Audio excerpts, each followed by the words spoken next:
over here, I'm getting started on our apple pie. This is a gluten-free apple pie. Gotcha. A lot of people out there have gluten-free things, or they have celiac. Tons of my friends have gone gluten-free just by choice. And so I'm going to make this filling here, but then I'm going to show you how to make a pie dough that has no flour in it. It's gluten-free, and it's not made with one of those flours that you buy in the supermarket that's gluten-free. It's made with a pantry staple that we all have sitting in the pantry right now.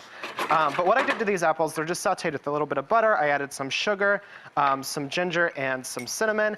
Now I'm going to put in half a cup of cloudy cider. And just a splash of apple cider vinegar. That's going to give it the tang. Gotcha. A little bit of a sour note to it. And then with the remaining half cup of apple cider, I'm just going to add 2 tablespoons of cornstarch. Gotcha. And make a slurry. This is what's going to thicken up our apple pie. Oh, you got a fork. Got one. And then, stir that up for me. Gotcha. And then we're just going to add it to this, and we're just going to let it boil for just a few minutes until it gets nice and thick. So throw that in there. Got it. We're just going to walk away from this. Heat. Gotcha. And let's get started on our dough. So, okey-doke. I just told you guys we're going to use a pantry staple to make this pie crust, right? Right. Oats. Everybody has oats, and they're gluten-free. I do have oats. Right? So you don't have to go buy one of those fancy flours. You can make it at home with just your blender. Gotcha. Let's put it in here, and we're just going to turn it on until it turns into a flour. So it should take about a minute, and here I just have some melted butter. We're going to add in some salt. And a little sugar. Beautiful, Grant, beautiful.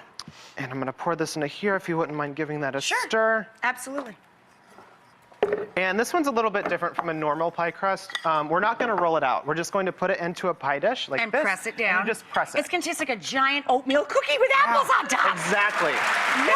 It tastes really, really crunchy. It's delicious. So take a look at this apple pie filling here.